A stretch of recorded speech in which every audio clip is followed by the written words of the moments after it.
اسلام میں اللہ نے اتنی اٹریکشن رکھی ہے کہ اسلام کا لوہا منوانے کے لیے کوئی بہت زیادہ محنت نہیں کرنی پڑتی. مجھے جو لوگ کہتے ہیں نا اتنی دنیا میں جا رہے ہیں مولوی دیکھو اتنے لوگ، بھائی میں کہتا ہوں ہم بات اسلام کی کر رہے ہیں تو یہ اسلام کی طرف لوگ مائل ہو رہے ہیں، ہماری کیا اوقات. جو بھی دیکھو نبی صلی اللہ علیہ وسلم نہ لکھنا جانتے تھے نہ پڑھنا جانتے تھے. سب سے زیادہ دنیا نے کس کو فالو کیا ہے؟ ایک عرب کے یتیم پیغمبر جو نہ لکھنا جانتے نہ پڑھنا جانتے. کیوں؟ پیغام کس کا تھا؟ اللہ کا. اسلام میں اللہ نے بہت کشش رکھی ہے، کیونکہ خوب سمجھ لو دنیا میں اب اسلام کے علاوہ کوئی راستہ بچا ہی نہیں ہے لوگوں کی نجات کا. جس میں تھوڑی سی بھی کھوپڑی ہوگی نا وہ کہے گا بھائی واقعی نہیں ہے.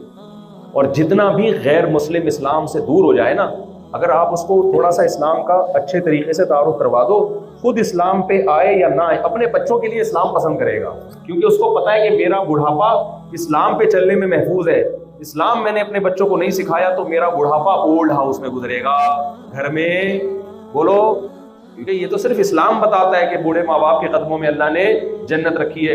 شراب سے کون چھڑائے گا؟ اسلام میں اتنی طاقت ہے کہ آپ سے شراب چھڑوا دے. اسلام میں اتنی طاقت ہے کہ آپ سے زنا چھڑوا دے اور خاندانی نظام کو مضبوط کر دے. صرف اسلام میں اتنی طاقت ہے کہ آپ کو صحیح معنوں میں پاکیزہ بنا دے. ہر عورت چاہتی ہے کہ میرا میاں صرف مجھ سے محبت کرے، میرے علاوہ کسی اور سے دل نہ بہلائے. کیا اسلام کے علاوہ کسی اور مذہب میں اتنی طاقت ہے کہ شوہر کو اتنا انسان کا بچہ بنا دے؟ وہ ہے بھائی. جب آدمی گھر سے باہر نکلا تو بیوی دیکھتی ہے کہ کن کن انٹیوں سے دل بہلا رہے ہو. لیکن جس کو جو قرآن پہ ایمان رکھتا ہے اسے پتا ہے یعلم خائنۃ الاعین وما تخفی الصدور. اللہ کہتے ہیں تمہاری بیوی ابھی تمہارے ساتھ نہیں ہے. بیوی جب ہوتی ہے تو کیسی تمیز سے انسان شرافت کے ساتھ نظر جھکا کے خرامہ چل رہا ہوتا ہے. ایسا لگتا ہے جس دن جیسے شادی ہوئی تھی نا، جتنا شرمیلا تھا اس دن، بالکل اس وہی والا اسٹائل ہوتا ہے جب بیگم ساتھ میں ہو. لیکن جہاں بیگم گھر میں ہے پھر دیکھو کیسے ہنس کے باتیں کر رہا ہوتا ہے. تو اللہ کیا کہتے ہیں قرآن میں؟ یعلم خائنۃ الاعین، اللہ تمہاری آنکھوں کی خیانت کو جانتا ہے. وما تخفی الصدور، تمہارے سینوں کے بھیدوں کو بھی وہ جانتا ہے. اللہ کو سب پتا ہے. تو بھائی اللہ کو لائے بغیر انسان کا بچہ نہیں بن سکتا. یہ دنیا میں کافر کو بھی معلوم ہے، عیسائیوں کو بھی معلوم ہے، یہودیوں کو بھی معلوم ہے، ہندو کو بھی معلوم ہے. اور جو خدا کے وجود کے قائل نہیں ہیں ان کی بھی عقل یہ کہتی ہے کہ اللہ کو اگر نکال دو گے تو انسان میں اور جانوروں میں فرق ختم. کون سی چیز ہے جو انسان کو انسان کا بچہ بنائے؟ بھائی ہر وقت کون نگرانی کرتا ہے؟ دیکھو مسلمان میں میجورٹی شراب نہیں پیتی، کیا قانون کی وجہ سے؟ بولو نا، قانون ہے، قانون تو نہیں روک رہا. کیوں نہیں پیتی؟ کس نے حرام کیا ہے؟ اللہ نے. مسلمانوں میں میجورٹی اکثریت بوڑھے ماں باپ کو گھر میں رکھتی ہے، کیا قانون کہہ رہا ہے گھر میں رکھو؟ ہے بھائی؟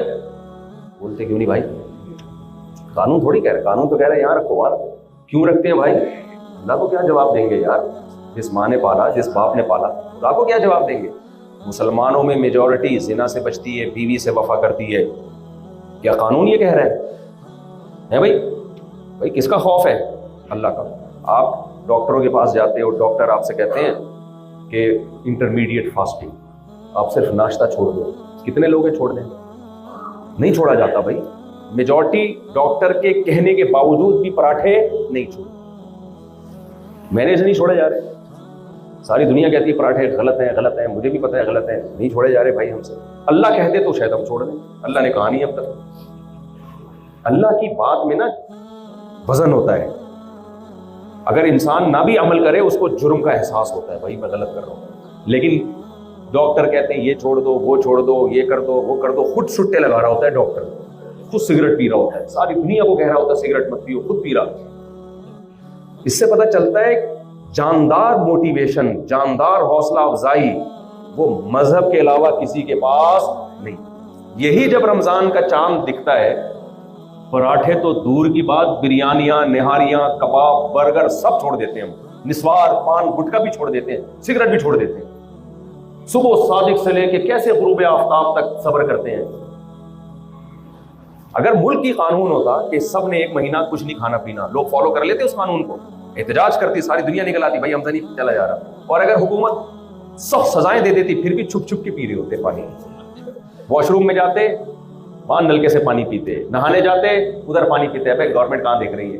کوئی بھی عمل نہیں کرتا, اور خود گورنمنٹ کے اہلکار بھی عمل نہیں کرتے. اس سے پتہ چلتا ہے بھائی دیکھو امریکہ بھی چاہتا ہے کہ شراب اللیگل ہو جائے, پاناما بھی چاہتا ہے کہ شراب اللیگل ہو جائے. دنیا میں سب سے زیادہ جرائم شراب کی وجہ سے ہوتے ہیں, لیکن ان کو پتہ ہے بھائی اس قانون کا کوئی فائدہ نہیں ہے, ہم نہیں چھڑوا سکتے, یہ امپاسبل ہے, ہم نہیں چھڑوا سکتے.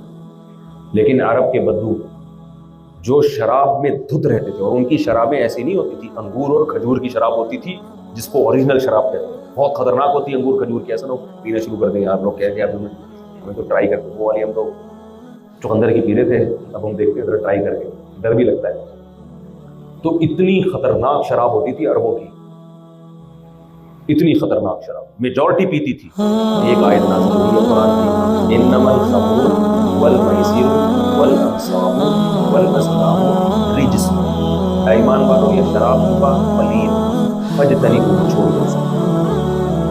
ایسی مدینہ میں شراب کے مٹکے لوگوں نے پائے ہیں, ایسے لگ رہا تھا جیسے شراب کی نہریں میں اٹھا اٹھا کے مٹکے توڑ دیے. اور آپ صلی اللہ علیہ وسلم نے حکم دیا جس برتن میں شراب بناتے وہ برتن کی توڑ, جن گلاسوں میں شراب پیتے وہ گلاس کی توڑ, سب کچھ توڑ دیا. سمجھ رہے ہو کہ نہیں سمجھ بھائی؟ موٹیویشن کس کے پاس ہے؟ مذہب کے پاس ہے, اسلام کے پاس ہے, اس کے علاوہ کسی کے پاس نہیں ہے. انسان کو انسان کا بچہ بنانے کے لیے, اپنے گھروں کا ماحول صحیح کرنے کے لیے, آخرت تو بعد میں ہے, جنت تو بعد میں ہے, دنیا کو جنت بنانے کے لیے میرے اور آپ کے پاس اسلام کے علاوہ کوئی آپشن, کوئی طریقہ نہیں ہے. شوہر کو انسان کا بچہ بنانا چاہتی ہے نا عورت, دین دعا کرو دین پہ چل جائے, دین پہ چلے گا تو انسان کا بچہ بنے گا, اور جو نہیں بنا ہوا تو اس کا مطلب پورے دین پہ چل نہیں رہا ہو. بیوی کو چاہتے ہو فرما بردار بن جائے, گھر کا ماحول ہو آپ کے پاس, سوائے اس کے کہ وہ اسلام پہ چلے, اس کے علاوہ کوئی آپشن نہیں ہے. اسٹیٹ لوگوں کے حقوق کا خیال کرے, اسلام کے علاوہ کوئی آپشن نہیں ہے. لوگ حکومت کے ساتھ وفا کریں, اسلام کے علاوہ کوئی آپشن نہیں. میدان جنگ میں جب لڑتی ہے حکومت کی فوج, جب فوج لڑتی ہے تو مسلمان زیادہ اچھا لڑتے ہیں, غیر مسلم زیادہ اچھا لڑتے ہیں. مسلمان لڑے گا شہادت کے جذبے سے, غیر مسلم کے جذبے سے لڑے گا, وہ طاقت کی بلبوتے پہ لڑ لیتا ہے. لیکن اگر اس کے پیچھے مذہب ہوگا وہ بھی مضبوط جذبے سے لڑے گا. تو جب تک مذہب نہیں ہے بھائی ہماری زندگیوں میں, نہ دنیا میں سکون, اور آخرت میں تو کافی لڑکی بھی آخرت کے فکروں تو بہت زیادہ کیا ہے بھائی خطرناک. تو بات لمبی ہو گئی, بس سمیٹ کے ختم کرتا ہوں.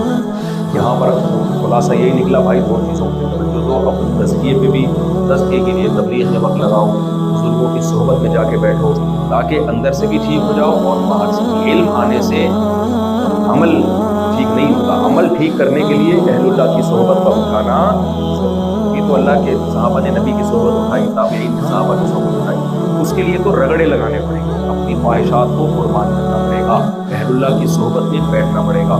یہ بھی قرآن و سنت سے ہی بات ثابت ہے, ابھی دلائل کا وقت بہت ہو جائے گا. دوسری چیز ہے دین کو دنیا میں غالب کرنا, اس کے لیے بھائی جو میں نے آپ کو طریقہ بتایا یہ بھی, اور جتنے بھی جدید ذرائع, جدید وسائل, تمام کے تمام استعمال نہیں بلکہ بھرپور طریقے سے استعمال کرنا ہے. یہ بالکل ایسے ہی ہے جیسے نبی صلی اللہ علیہ وسلم تبلیغ پہ جایا کرتے تھے گدھے پہ سواری کر کے, گھوڑے پہ سواری کر کے.